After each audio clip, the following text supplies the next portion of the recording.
মানুষকে দিনের কথা বলতে লেগেছে, মানুষকে ন্যায়ের কথা বলতে লেগেছে, মানুষকে তাওহীদের কথা বলতে লেগেছে, মানুষকে শিরকের কথা বলতে লেগেছে, মানুষকে প্রেমের ওই কথা বলতে লেগেছে। মানুষ মানুষকে ভালোবাসবে, এই মিল মুহাব্বতের মানে আল্লাহ মানুষকে ছড়াতে লেগেছে। দাসত্ব কথা বন্ধ করে দাও।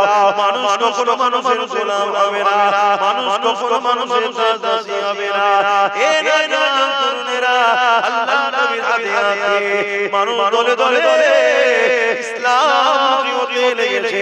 এই খবরটা যখন আবু জেহেলের কাছে চলে যায়, আবু জেহেল সঙ্গে সঙ্গে 1000 বাহিনীর একটা টিম তৈরি করেছে।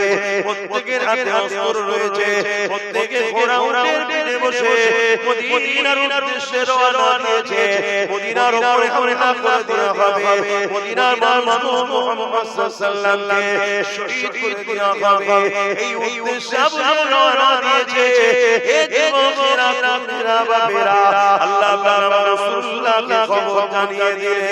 নবী আমার মদিনার নববী শরীফেতে বসে গিয়ে সাহাবাদের লক্ষ্য করে বলতে লাগলেন, এ বাবা সাহাবারা, আমি খবর পেয়ে গেছি আবু জেহেল উপরে লোক নিয়ে মক্কা হতে মদিনার উদ্দেশ্যে রওনা দিয়েছে।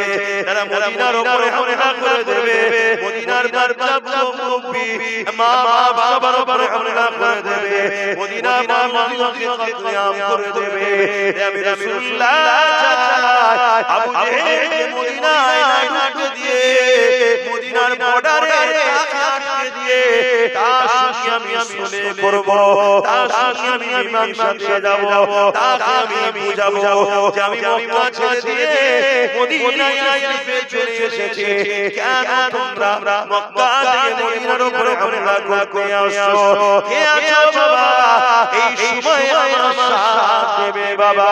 মুহাজিরিন সাহাবাদের মধ্যে থেকে হযরত আবু বকর সিদ্দিক রাদিয়াল্লাহু তাআলা, যিনি পুরান মুজাদ্দিদুজ জামানের এমন করে বংশের মুরব্বি রয়েছে, তিনি উঠে দাঁড়িয়ে বললেন, দাঁড়িয়ে বলতে লাগলেন, ইয়া রাসূল হাবিবাল্লাহ, আমি মুহাজিরিনদের পক্ষ থেকে আমি আবু বকর দাওয়াত দিলাম, হুজুর আমাদের জীবনে যা যতক্ষণ আছে আপনাকে কোনো অবস্থায় একা ছাড়বো না। ইয়া রাসূল হাবিবাল্লাহ, আমি আবু বকর মুহাজিরিনদের পক্ষ থেকে দাওয়াত দিচ্ছি, হুজুর এই সময়ে আপনার সাথে আমরা যেতে রাজি। আরো জোরে বলুন সুবহান।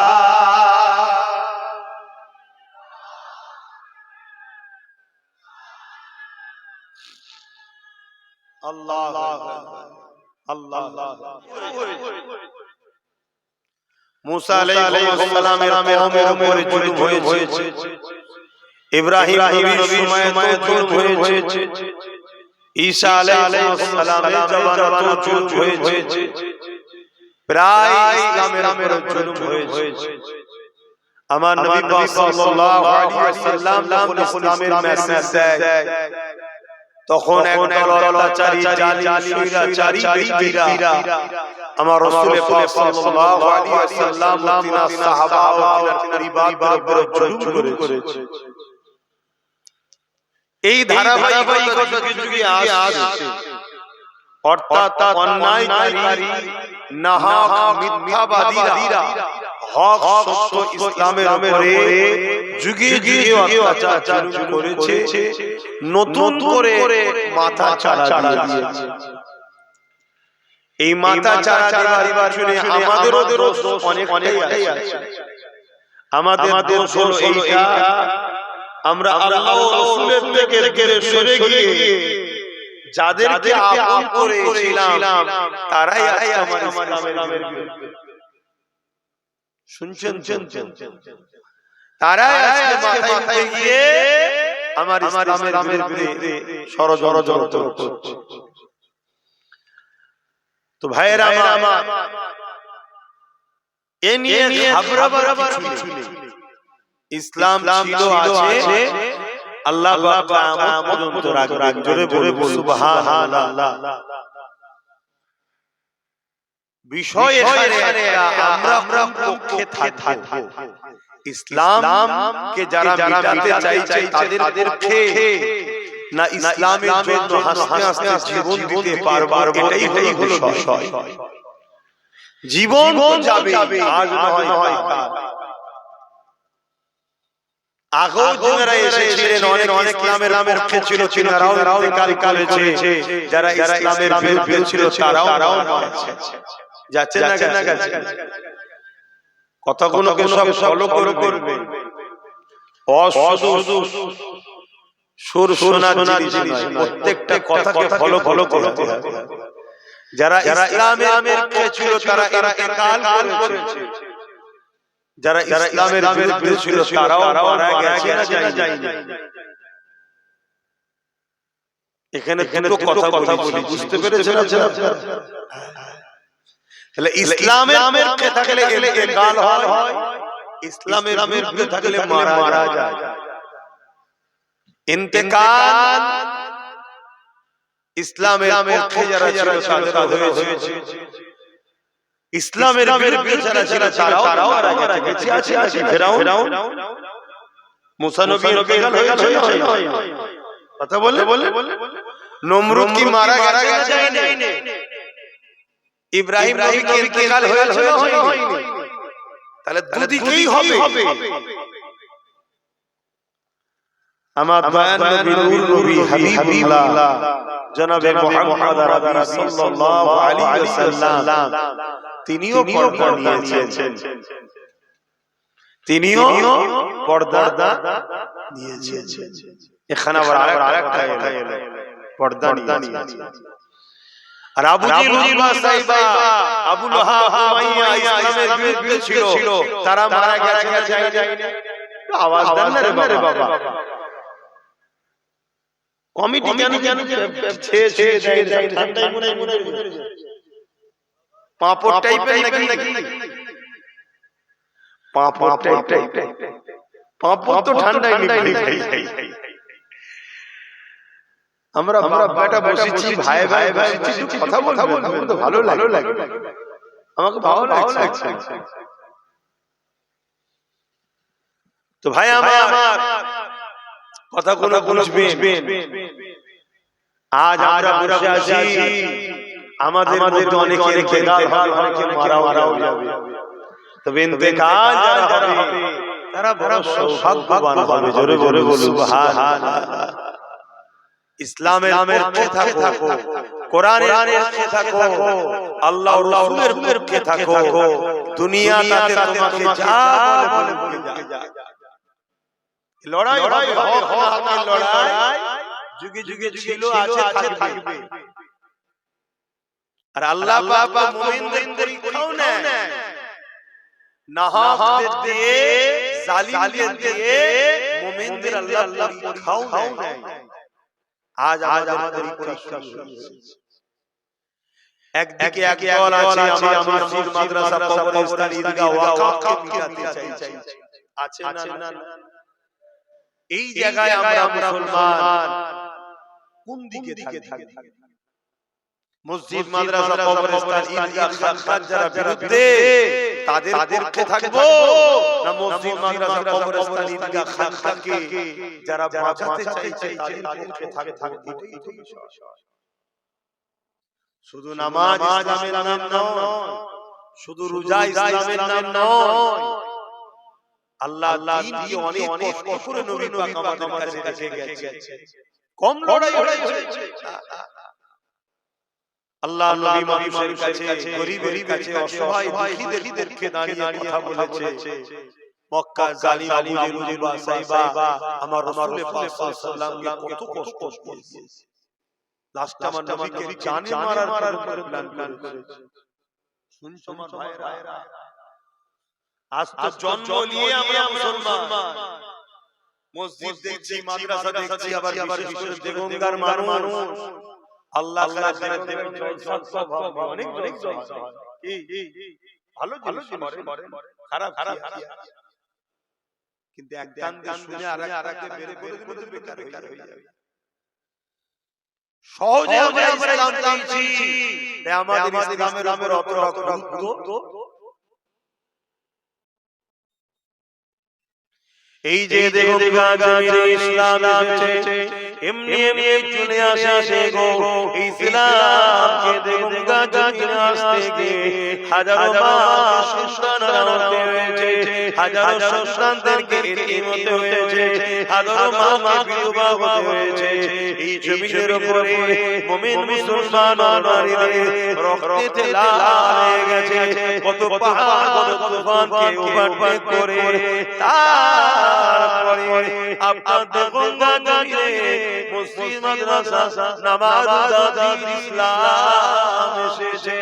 এবারে আমাদের দায়িত্ব আল্লাহর ঘরকে নিরাপদে রাখা, আল্লাহর দিনকে নিরাপদে রাখা, আল্লাহর মসজিদের পক্ষে থাকা, আল্লাহর মাদ্রাসার পক্ষে থাকা, নবীর ঘর মাদ্রাসার পক্ষে থাকা, দ্বীনের পক্ষে থাকা। দুনিয়াদারি করতে হবে, কারবার করতে হবে, ব্যবসা করতে হবে, লেনদেন করতে হবে, রাজনীতি করতে হবে, সবটাই তো দুনিয়ায় করতে হবে। কিন্তু মনে রাখতে হবে আমরা দুনিয়াদারি করতে করতে রাসূলুল্লাহর দ্বীনের দুশমনদের সাথে না করে ফেলি। শুনছেন মাইক হিন্দু হোক, আদিবাসী হোক, সাঁওতাল হোক, বাগদি হোক, মিশবে। ও হিন্দু ও খ্রিস্টান ও আদিবাসী ও ধর্ম কি মানুষ, কিন্তু কেউ যদি আমার ইসলামের বিরোধী করে, সে মুসলমান হয়, তার সাথে মিশা। সে যদি হিন্দু হয়, আদিবাসী হয়, সাঁওতাল হয়, দিনের বিরোধী করে, তখন তুমি মানো না তোমার বিষয় জবাব দেবে, কিন্তু মানুষ হিসেবে আমরা মিশবো। কিছু বুঝাতে পারলাম? কেননা অনেক কষ্টের বিনিময়ে ইসলাম এসেছে। এই জমিনের উপরে ইসলাম ছিল না, এই জমিনের মানুষরা ইসলামকে ভুলে গিয়েছিল। এই জমিনে ঈসা নবী চলে যাবার পর এই জমিনের মানুষরা আল্লাহকে ভুলে গিয়ে শান্তিকে ছেড়ে দিয়ে, ইসলামকে ছেড়ে দিয়ে, মানব সভ্যতাকে ছেড়ে দিয়ে এই দুনিয়ার মানুষের অন্যায় অত্যাচারের মধ্যে রয়ে গিয়েছিল। এই যুবকেরা তরুণেরা আল্লাহ পাক আমার নবী পাককে বানালে, নবী আমার এই জমিনের উপরে অনেক কষ্ট করে এই জমিনে মানুষকে ইনসাফ শিখিয়েছে, এই জমিনে মানুষকে তাওহীদ বানিয়ে আল্লাহ চিনিয়েছে, এই জমিনের উপরে মসজিদ বানিয়েছে, এই জমিনের উপরে দিনকে কায়েম করেছে, এই জমিনের উপরে মা-বাবার সম্মান দিয়েছে, এই জমিনের উপরে নারীর অধিকার দিয়েছে, এই জমিনের উপরে এতিমের অধিকার দিয়েছে, এই জমিনের উপরে গরিবের সম্মান দিয়েছে। এমনি হয়ে গো আল্লাহ নবী যখন কথা বলেছিলেন, ওই সময় জালিম স্বৈরাচারী আবু জেহেল সাইবারা আমার নবী পাকের জানে দুশমন হয়ে গিয়েছিল। আমার নবী পাককে কত তারা দিয়েছে, কষ্ট দিয়েছে, এমন দিন গেছে আল্লাহ নবীকে জানে ফেরার জন্য রাসূলুল্লাহ পাককে 40 সংসার উলঙ্গ তরোয়াল নিয়ে আমার নবী পাককে খোঁকে খেয়ে ফেলে। আল্লাহ বাবা ভাজা দিয়ে দিলে আমার হাবিব হযরত রাসূলুল্লাহ আমার নবী জানিয়ে দিলে, আমার হাবিব আপনি হিজরত করে ইয়াসরিফে চলে যান। এই যুবকেরা তরুণেরা এই দিনের জন্য আল্লাহ নবীকে নিজের মাতৃভূমি মক্কা ছেড়ে ইয়াসরিফে চলে যেতে হয়েছে। আজকে তোমার আমার গাফলতিতে, তোমার আমার চোখের সামনে, তোমার আমার সহযোগিতা যদি ইসলামের কোনো ক্ষতি হয়, আল্লাহ পাক ছেড়ে কেউ দেবে না। উপকার যদি ইসলামের করতে নাও পারো, ইসলামের কথা বলে, তাহলে আমাদের গাফলতে যদি ইসলামের ক্ষতি হয়, আমরা কাউকে সহযোগিতা করছি তার ক্ষমতার দ্বারা যদি ইসলামের ক্ষতি হয়, আমাদের ভুলের কারণে যদি ইসলামের উপরে ক্ষতি হয়, আল্লাহ আমাদের বলবে না আল্লাহ নবী এই ইসলামের জন্য মাতৃভূমি ছেড়ে মদিনা শরীফ ওখানে গিয়ে রাসূল আমার ইসলামের কথা শোনাচ্ছে। আমি আবার বলছি, প্রায় প্রত্যেকটা জায়গায় বলছি, ইসলাম শুধু নামাজ রোজা দাড়ি নাম নয়।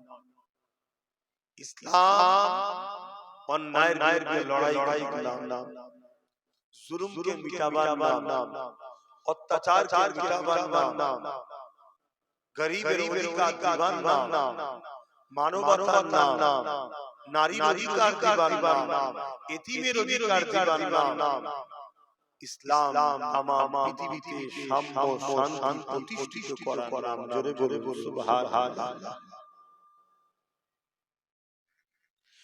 এ ভাইরা, এ আমার নবী পাকের বিবিরা, এ নওজওয়ানেরা, মন দিয়ে শুনে আল্লাহ নবী যখন ইয়াসিন মদিনা চলে গেলেন, ওখানে গিয়ে নবী আমার দ্বীনের মেসেজ শোনাতে লেগেছে, মানুষকে মানবতার কথা বলতে লেগেছে, ইনসাফের কথা বলতে লেগেছে।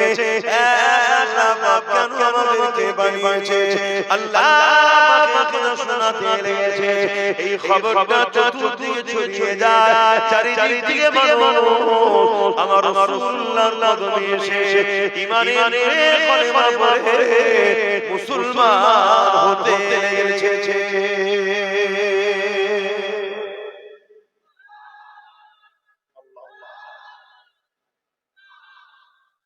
এই খবরটা আবু জেহেলের কাছে গেছে যে মুহাম্মদ সাল্লাল্লাহু আলাইহি ওয়াসাল্লাম এখান থেকে বার দিলাম, তিনি আমাদের এখান থেকে চলে গেলেন, কিন্তু তিনার মিশন যেটা অন্যায়কে মিটাও, অন্যায়কে প্রতিষ্ঠিত করো, সেই মিশনে কিন্তু তিনি এখন কাজ করছে এবং দুনিয়া থেকে মানুষ মদিনামুখী হচ্ছে। বলুন সুবহানাল্লাহ।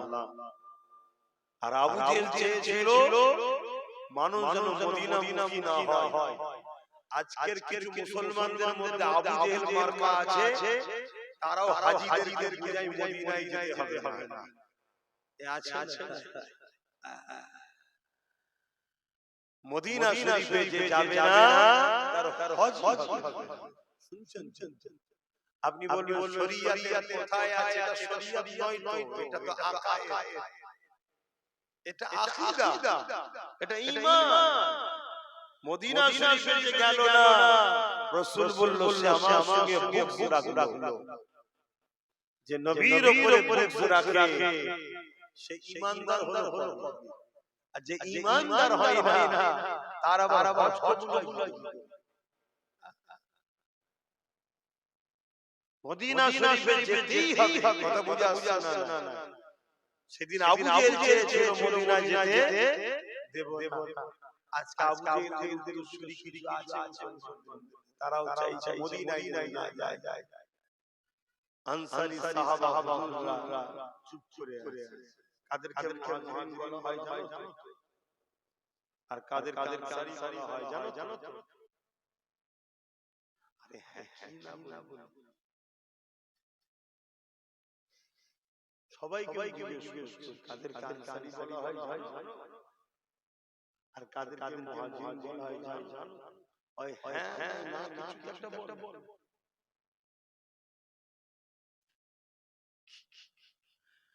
তোমরা বাইরে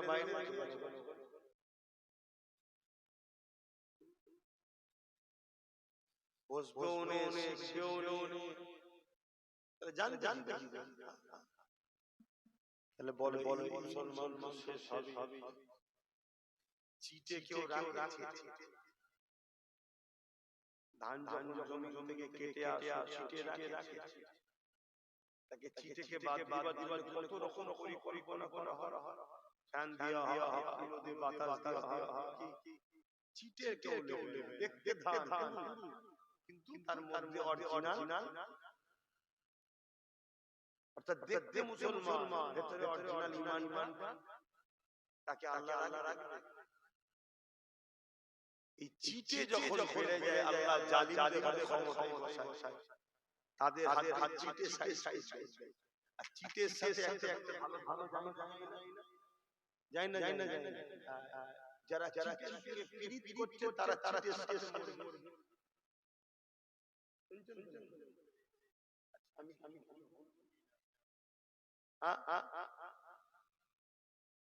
ভালো ভালো মুসলমান বোঝ এটা শিক্ষার জায়গা, তোমার আমার মজলিসের জায়গা। এসো যখন এত মানুষ বসে গেছে, তোমরা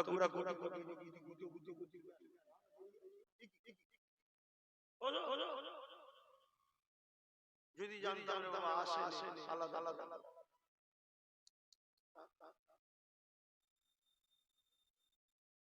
আব্বাস সিদ্দিকী অনেক পছন্দ করেন, আছে না? আর জোরে বলে আমাকে মুসলমানগুলো পছন্দ করে যারা আমার রাসূলকে ভালোবাসে, তারা আমাকে পছন্দ করে না যারা আমার রাসূলকে ভালোবাসে। কেন আমার পরিচয় তো কিছুই, আমার পরিচয় রাসূলুল্লাহর গোলাম। আমাকে সে ভালোবাসবে যে রাসূলকে ভালোবাসে, আমাকে তো সে ভালোবাসবে না যে রাসূলকে ভালো। কেন আমি কোনটা বলছি ইসলামের বিরুদ্ধে, আমাকে দেখান না ইসলামের বিরুদ্ধে নয়, আপনি ইসলামের দুশমনদের বিরোধী করেন, ওটাই আমাদের খারাপ লাগছে। তাহলে আপনি ইসলামের পক্ষে হলেন কবে? ইসলামের দুশমনদের বিরোধী করলে অবস্থা হয়। তাহলে মুসলিমদের ওই চিটে মার্কার মুসলমান আছেন না, সব হুবহু মুসলমান, মানে হুবহু খান ভিতরে অর্থাৎ ঈমান হাওয়া দিয়ে শেষ করে দেবে। আমার আল্লাহ জালিমদের দোষী শেষ। আর এক দুটো ভালো চালও চলে যায় না, আমরা কেন যাব? এই জন্য যাব আমরা মিশে ওদের সঙ্গে ভালো মিশেছিল তো, জোরে হাওয়াতে একটু ভালো যায় না, আমরা মিশেছিলাম, তাই একজন যাবে।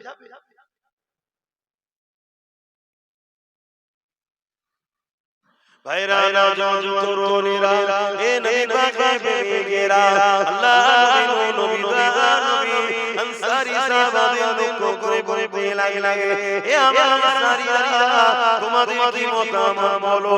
আনসারী সাহাবাদের মধ্যে থেকে এমন সময় সাহাবী দাঁড়িয়ে বললেন, ইয়া রাসূলুল্লাহ হাবিবাল্লাহ, আমি আনসারীদের পক্ষ থেকে হুজুর আপনাকে দাওয়াত দিচ্ছি, যেদিন মক্কার মানুষেরা আপনার উপর জুলুম করেছিল, অত্যাচার করেছিল, আল্লাহ পাকের হুকুমে আপনি হিজরত করে আমার ইয়াসরিব মদিনাতে এসেছেন।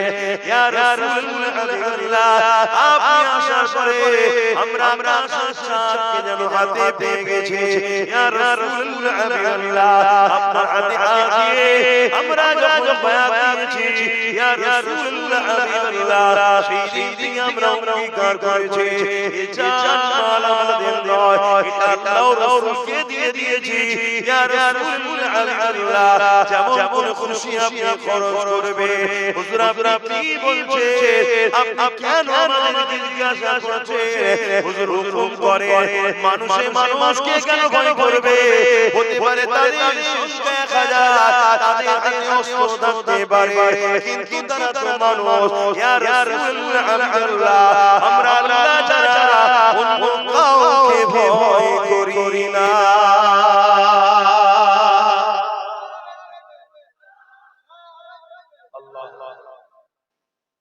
ইমানদারের বৈশিষ্ট্য দেখেছেন? আজকের দিনও লড়াই আগামী দিন হচ্ছে, আরো হবে, আগামীতে আরো ভয়ানক হবে।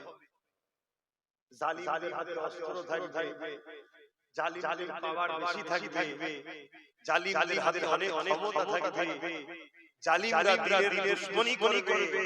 দিনের পক্ষে দাঁড়িয়ে জালিমদের মোকাবেলা আমাদের করতে হবে না? জোরে বলো।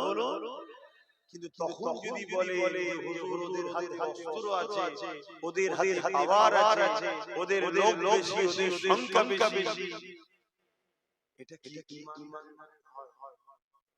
ঈমানদারদের কাজ আল্লাহর জন্য জানকে কুরবান করা। জোরে জোরে বলুন সুবহানাল্লাহ। বিজয় তো আল্লাহ দেয়, ঈমানদারের কাজ বিসমিল্লাহ বলে আগে যাওয়া। আমার জওয়ানেরা তরুণেরা এ নবী পাকেরা আল্লাহ নবী বড় খুশি হয়ে গেলেন। নবী আমার দোয়া চাইতে লাগলেন, এ রব্বি আল্লাহ এই সবেরা মুসলমান হয়েছে, আমি রাসূলুল্লাহ হিদায়াত জানতে চাইলাম, এরা আপনাকে আমাকে ভালোবাসে, এরা আমার জন্য জীবন কুরবান করতে চায়। আজ তোমার দাদা দাদি নানা নানি সবাই মুসলমান, কিন্তু দুঃখের বিষয় আজ কোনো মুসলমান মসজিদ মাদ্রাসা ওয়াকাফের দুশমনদের বিরুদ্ধে লড়াই করে তাদেরকে যদি পক্ষপাতিত্ব করে, তাহলে বড় বড় বিষয় সইতে হয়। সে মুসলমান চিঠেওয়ালা মুসলমান, তার মধ্যে ঈমান নাই, কেন যে মসজিদ মাদ্রাসা দ্বীনের দুশমন হবে, আর এই দুশমনকে যে সাপোর্ট করবে তার মধ্যে ঈমান থাকতে পারে না। হে যুবকেরা তরুণেরা বাপেরা, আল্লাহ নবী নবী দয়ার নবী কতটা কষ্ট করেছে ইসলামের জন্য, কতটা কষ্ট করেছে দ্বীনের জন্য। আল্লাহ নবী 313 সাহাবাকে নিয়ে এমন করে রওনা দিলে, যেতে যেতে বদর নামস্থানেতে আবু জেহেল বাহিনীর সঙ্গে দেখা হয়ে যায়। আবু জেহেল বাহিনীকে আল্লাহ নবী থামতে বললে তারা থেমে গেল। আল্লাহ নবী লড়াই ছাড়া তাদের সঙ্গে চুক্তি করতে চাইলো, পরামর্শ করতে চাইলো। হে আবু জেহেল, আমি মুহাম্মদ রাসূল মক্কা ছেড়ে চলে এসেছি, কেন তোমরা আরিয়ে মদিনার উপরে জুলুম করতে এসেছো? কেন তোমরা এই অত্যাচার করছো? আবু জেহেল বলতে লেগেছে, মুহাম্মদ রাসূলুল্লাহ দিকে মাত্র 313 জন রয়েছে, আর আমার দিকে 1000 উপর সৈন্য রয়েছে। আমরা সবাই ঘোড়ার পিঠে, আমরা সবাই মায়ের পিঠে রয়েছি, আমাদের হাতে অস্ত্র রয়েছে। আর মুহাম্মদ রাসূলুল্লাহ সংখ্যাও যেমন কম, তাদের হাত খালি রয়েছে। এই সুযোগে মুহাম্মদ রাসূল সহ 304 জন যদি মেরে দেওয়া যায়, এই আসমানের চেজের উপরে আল্লাহর পক্ষে বলা কেউ থাকবে না। এ জানেরা, এ জানেরা, তোরা জানিস না ইসলাম কি জিনিস? আমার রাসূলুল্লাহ এই কথা বলে শুনতে চাইছে না। এই সময় আল্লাহর রাসূল নূর নবী দয়ার নবীকে আবু জেহেল বলতে লাগলো, হে মুহাম্মদ, হয় তোমাকে আমার দলে আসতে হবে, নচেত আমাদের কাফেলায় লড়তে হবে। দুটো রাস্তা আজকে ভারতের মুসলমানদের জন্য এই অবস্থা। হয় ইসলাম ছেড়ে দিতে হবে, আর না হয় আমাদের তৃতীয় কোনো রাস্তা আমাদের কাছে নাই। কি করবে? লড়াই করে ইসলাম ছেড়ে দেবে। আমি জানতে চাই ঠিক বলছি? পারবে? কণ্ঠ থেকে আওয়াজ হচ্ছে লড়াই।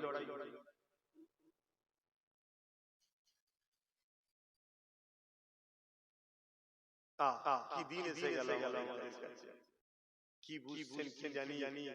আমি তো জলসা করতে নিজেই ভাবি যে অনেক বসে বসে আমাকে যাও খালি সময় করছে। ইচ্ছা আমার রাসূল পাক সাল্লাল্লাহু আলাইহি ওয়াসাল্লাম হিন্দুস্তানে যা ভবিষ্যৎবাণী করে গেছে তোমরা জানো। যারা হুটোপাটি তারা সব জানে, তারা সেগুলো করেছে বলেই হুটোপাটি করছে। প্রায় সময় তারা অনেক সময় অনেকবার বলেও শোনা জানি না। আলহামদুলিল্লাহ আমরা পড়েছি, কিন্তু সে সমাজ নিয়ে যাদের কাছে আলোচনাটা সে পরিবেশ নিয়ে সমাজ নিয়ে যাদের কাছে আলোচনা তাই করতে পারি। আল্লাহ রাসূল সব বলে গেছে, যা সেই এতটুকু শুধু শুনে রাখো, পায়ের যে গাঁট আছে টাকনু উঁচু করা ধৌত করতে হয়, ওই গাঁট পর্যন্ত মুসলমানদের রক্ত উঠে যাবে, এত মারবে মুসলমানকে। আর এর জন্য দোষী আমরা নিজেরাই। আমরা মুনাফিক চিনতে পারছি না। আর ইসলাম বারবার মুনাফিকদের ঘোষণা দিয়েছে।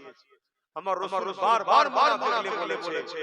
আমার রাসূল এটাও বলেছে প্রকাশ্য দুশমন ইসলামের যে তার থেকেও অনেক বেশি কঠিন আযাবে আল্লাহ মুনাফিকদের দেবে। এরপরও আমরা মুনাফিক চিনতে পারছি না। কেউ আমাদের কাছে মিষ্টি হেসে দেয়, একটু কিছু ডাল খাইয়ে দেয়, মাছ গেলে টাকা পাঠিয়ে দেয়, একটু আলু পেঁয়াজ তেল দেয়, আমরা মনে করি এটা আপন।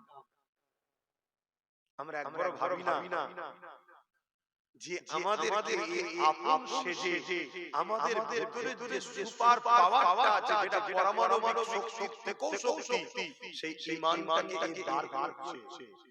কেন যতদিন আমাদের ঈমান আছে, ধান যতদিন হব চালওয়ালা, ততদিন আমাদের গুরু থাকবে, সবাই আমাদের পিঠে হলো নেবে। কি লাইন। আর যেদিন ওই ঈমানটা চলে যাবে, ঝাঁটা দিয়ে বার করবে। কি চিটেকে ঝাঁটা করে না একটু বল।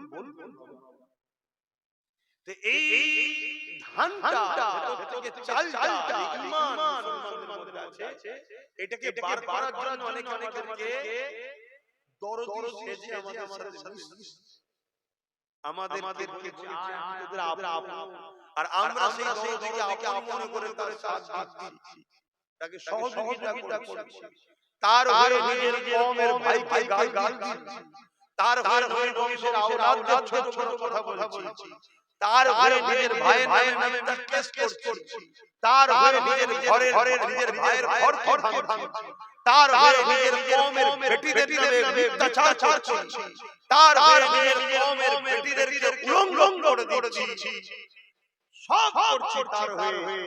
অথচ সে ধীরে ধীরে আমাদের শরীরের পাওয়া ঈমানটাকে বার করছে, হারাম খাদ্য খাইয়ে, ভুল রাস্তায় গিয়ে আমাদেরকে গানে যাত্রা ফাংশনে খেলা মেলায় গিয়ে আমাদের ঈমানকে দুর্বল করছে করে প্রকাশ্য দুশমনের সামনে আমাদেরকে আস্তে আস্তে দিয়ে দিয়েছে। কি করছেন আপনারা? উদাহরণ একটা বলি, এটা উদাহরণ বলি। আপন সেজে দরদি হয়ে বলল ওয়াকাব আমি থাকতে কিছু হবে না, বলে চলে লাস্টে সেই ওয়াকাবটার আইনটা মেরে এই হচ্ছে বন্ধু সেজে মুনাফিক, আর প্রকাশ্য দুশমনকে ওই যে মাথায় বসে আছে। ঠিক আমাদের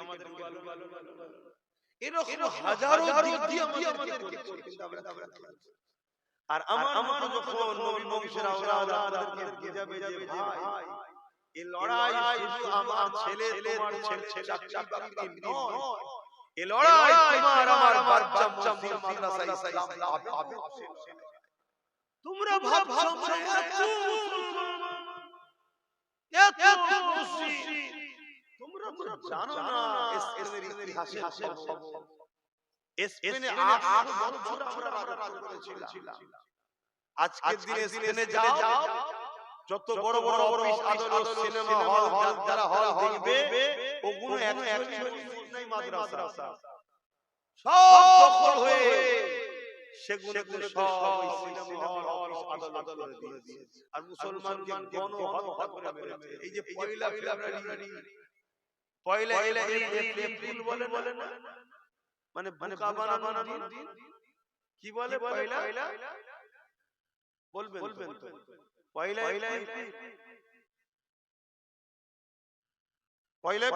তো বোকা বানাবো বলে না, এপ্রিল তার মানে বোকা বানানো। অ্যাকচুয়ালি ইতিহাস কি জানো? এর ইতিহাস জানো? অনেক মুসলমানের ছেলেরাও এপ্রিল করে, কতটা কলঙ্ক জাতির চিন্তা করো। এ জানি না পয়লা এপ্রিল হয়েছিল। পয়লা এপ্রিলে স্পেনে কয়েক লক্ষ একদিনেতে কয়েক লক্ষ নারী শিশু মুরব্বি যুবক সবাইকে হত্যা করেছিল বোকা বানিয়ে। স্পেনের রানী বলেছিল যারা বাঁচতে চাও মসজিদের মধ্যে ঢুকে যাও, আর নারী পুরুষরা এই নারী শিশুরা জাহাজে যাও, বাইরে চলে যাও। মুসলমানরা ভাবলো তাই মসজিদে ঢুকে গেল, মসজিদের তালা লাগিয়ে দেওয়া হলো। আর যারা জাহাজে ছিল জাহাজ আগে থেকে ছিদ্র করা ছিল। হাজার শয়ে জাহাজে হাজার মা বাচ্চা নদীতে ডুবে এক মুহূর্তের মধ্যে তাদের চিৎকার চেঁচামেচি লাখো মুসলমান হয়ে গেল। ওদিকে মসজিদের মধ্যে যারা ছিল তাদের আগুন দিয়ে মত পুরানো হয়েছিল। এই পয়লা এপ্রিল, এই যে বোকা বানিয়ে মুসলমানকে মেরেছে এটা হলো এপ্রিল ফুল। আমাদের মতাও আমাদেরকে বোকা বানিয়ে মারছে এপ্রিল ফুলই বানিয়েছে। কথা বুঝে আসছে? কিন্তু আমার ভাই তো নেবে না। আমার কওমের একটা অংশ এখনো নিচ্ছে কি তারা এখনো সমালোচনা করছে। আছে না? তাহলে কি বলা না কে নেবে না ও আশা করে আমি বলছি না। আমি বলছি আমার আল্লাহকে শুকর যে আল্লাহ আমি ও প্রকাশ শুনুন, কেন্দ্র সরকার মোদি আমাদের প্রকাশ্য কি বলে দুশমন। আমরা চিনি যে দুশমন আমাদের, তাই তো নাকি অমিত শাহ বন্ধু নাকি দুশমন সন্দেহ আছে? তুই বসি ওখানে বস দেখি জিজ্ঞেস তাহলে প্রকাশ্য দুশমন আমরা। কিন্তু এইটাকে আমরা মনে করেছিলাম। বলুন একটা সময় তো আমিও আপন মনে করেছিলাম, কিন্তু আমি আগে বুঝতে পেরেছি আপনারা দেরি করেছেন। কিন্তু ভুল হয়েছে বলুন, ভুল হয়েছে তো। ভুলটা কারা করেছে? আমরা। এই ভুলের শাস্তি কাদেরকে করতে হবে? তবে আল্লাহ সাহায্য পাবেন। জাল্লাহ আমরাই এই মুশরিককে দূর হাঁটাবো ইনশাআল্লাহ।